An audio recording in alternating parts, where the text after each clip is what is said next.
আমার আইডল অনেকেই জানে।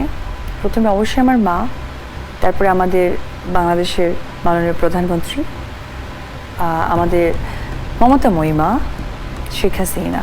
শেখ হাসিনা পতনের পর বাংলাদেশের সকল মুখোশধারী মানুষদের চেহারা ফাঁস হচ্ছে একের পর এক। সে মুখোশধারীদের তালিকায় এবার যোগ হল ঢালিউড কুইন খ্যাত অপু বিশ্বাস।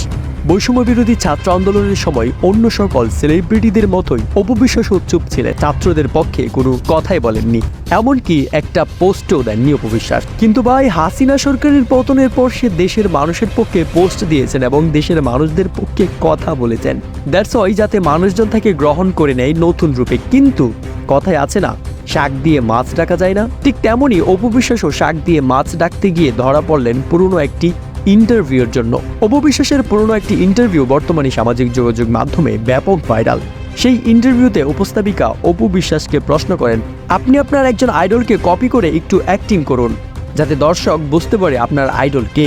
সে সময় অপু বিশ্বাস স্বৈরাচারী শেখ হাসিনাকে কপি করে এবং কিছু অভিনয় করে, আর সে বলে, মাননীয় প্রধানমন্ত্রী আমার আইডল। আমার আইডল অনেকেই জানে। আমাদের বাংলাদেশের মাননীয় প্রধানমন্ত্রী, আমাদের মমতাময়ী মা শেখ হাসিনা।